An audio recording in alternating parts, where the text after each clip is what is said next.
Hello, Jess here. I'm Ashley. And we have 10 tips in 10 minutes. On your marks. Start your timer. Get set. Go! Did you know that you can change your cursor and your mouse when you go to your search icon here and you type in cursor? Click change cursor thickness. You can change how thick your cursor is and the color of your cursor. And then did you also know that if you search for mouse, you can change the mouse pointer size, which comes in handy when you're sharing your screen in a Google Meet and you want to share something with the students. So you can make your pointer really large and you can even change the color of your pointer.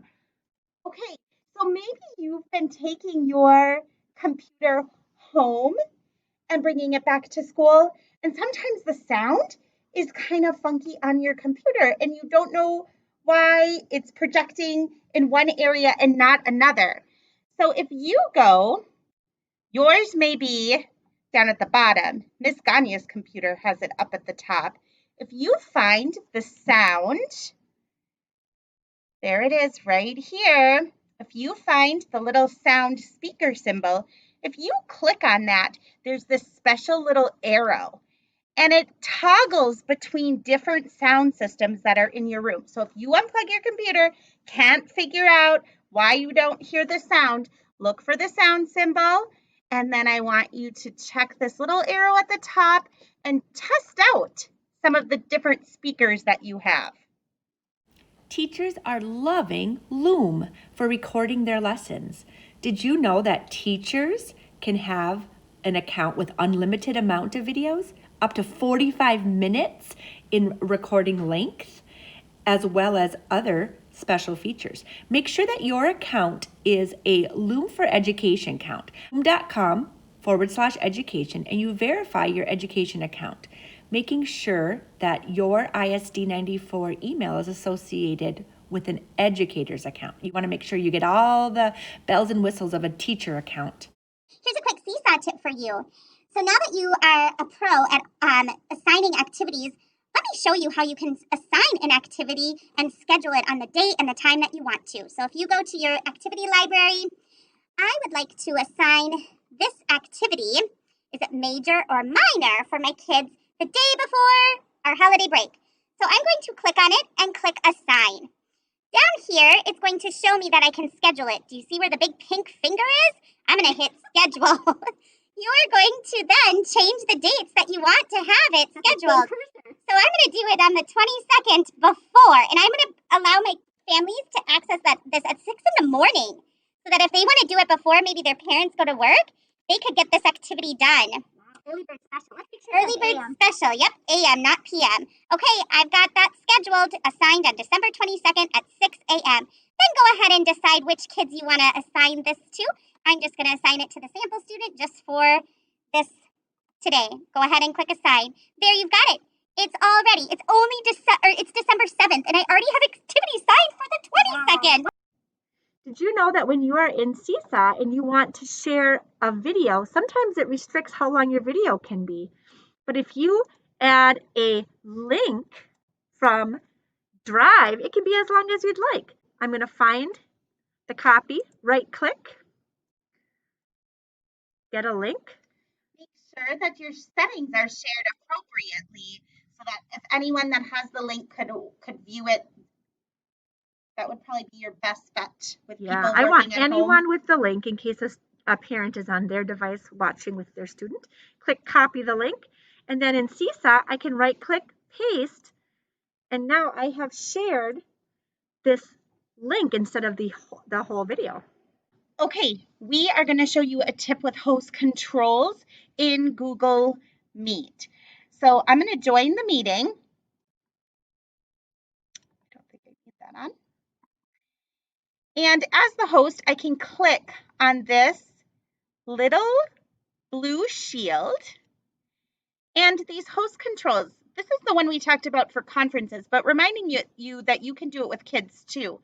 You can toggle that button off, and then anytime you're in here with this button toggled off, people or kids, families will have to be asked to join, and you will have to approve them for them to be in. Hey, Jess, can you get into this Google Meet? I'm going to pretend to be Ashley and trying to get into this meet now that the quick access is turned off in the host controls. Ooh, Ashley wants to join this call, but I'm already in this call. It says you'll join the meeting when someone lets you in. I'm not able to get in. Perfect. Okay, I'll admit you. Now you're able to join the call with me. And now I'm in.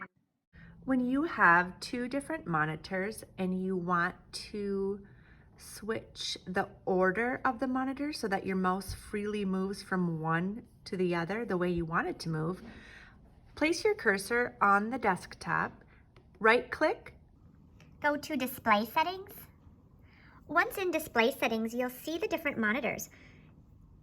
Most of you will have 3 monitors. One is your ThinkPad, one is your extra monitor, and one is your smart panel or smart board. You can identify. If you click Identify, it'll tell you which one is which. It looks like my ThinkPad is 1, and my monitor is 3, and so then my smart board will be 2. And I want the ThinkPad on the bottom and I want the monitor on top, but you can make any configuration that makes sense. You can place them side by side, so as you move your mouse from left to right, it goes from monitor 1 to monitor 3. You can place them on top. You can place them all in a row. And this is how your mouse will glide through the different screens. Once you get it the way that you want it to be, click Apply to apply the settings.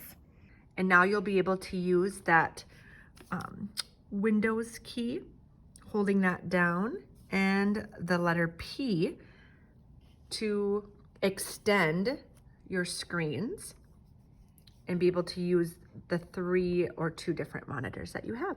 Even your Seesaw is a tab best for video and animation.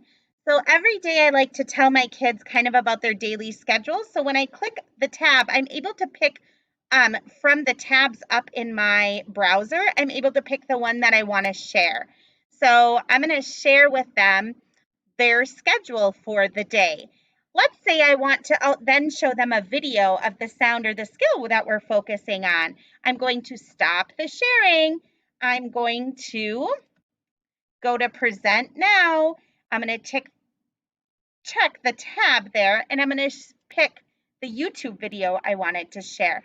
So I have to end the presentation and then re-present with the new tab that I wanted to share. This will allow them all of the this will allow them to be able to hear all of the things and see all of the things you want to share. Another tip is if you turn off the camera in the Meet, turn off your camera just while you're presenting that YouTube video. The YouTube video comes out much clearer and there's less glitches for students. Sometimes you want to take some clip art from Google. For example, let's say that you want to... Conference clip art. Yeah, conferences just happened. Clip art. And we can find something that we like. Go to Images and then go to Tools, and we can change the size of our search, the kinds of... we can change the size of the images we want. We can make it so that it's only black and white or transparent or certain colors.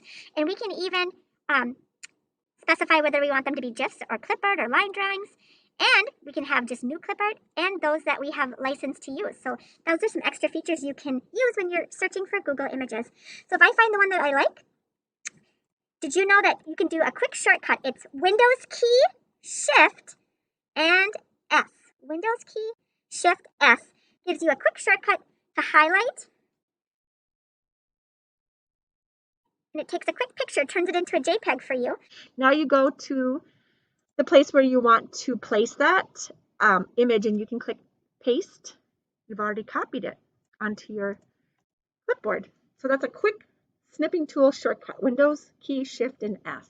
The last tip that we're going to share with you today is how to split your screen. So we might have multiple screens going on at one time, but you can split one half of your screen in half, so you have 2 things going on. So what you do is you hold the Windows key and then an arrow on your keyboard.